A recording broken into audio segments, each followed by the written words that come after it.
The project of the most important building in the country, designed by Boris Iofan, surprisingly repeated the principles of Żółtowski's project. Just like Żółtowski, Iofan combined in his proposal a round great hall, a small semicircular, and a high tower. Boris Iofan gained his degree in architecture studying in Odessa, St. Petersburg, Paris, and Rome. A neoclassical approach defined his style. In 1924, Iofan was working in Italy, while the chairman of the USSR Council of Ministers, Rykov, invited him to come to the Soviet Union. In the late 1920s, Iofan created a residential complex, house on the embankment, and a government sanatorium in Barvika, using the principles of constructivism.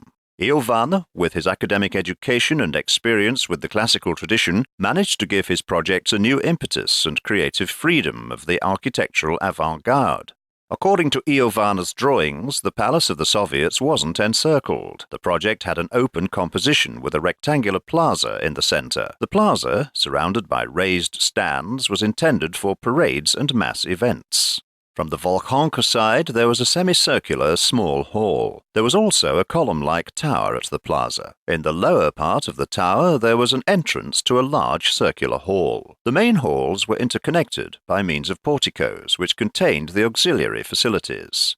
The main axis of the ensemble was parallel to the bank of the Moscow River. The asymmetrical facade with manifold shapes and silhouettes went just along the quay. The library tower became the most meaningful accent of the whole ensemble. Crowned with the sculpture of a workman with a torch in his hand, the tower, in an allegorical way, presented liberated labor in the Soviet Union. The architect offered a successful solution for the space under the central part of the complex. He used the difference between the levels of the plaza and the quay in order to organize there a large garage. The main plan of the project proposed a reorganization of the Palace of the Soviets' environment, namely the arrangement of wide thoroughfares and plazas. The Ilyich Alley, called after Vladimir Ilyich Lenin, was chosen as the leading axis. The alley ran from the Sverdlovsk Square, now Revolution Square, through the streets of Okhotny Riyad and extended Mokhovaya Street to the Palace Square. The decorative solution of the project was based on the rhythm of vertical pylons,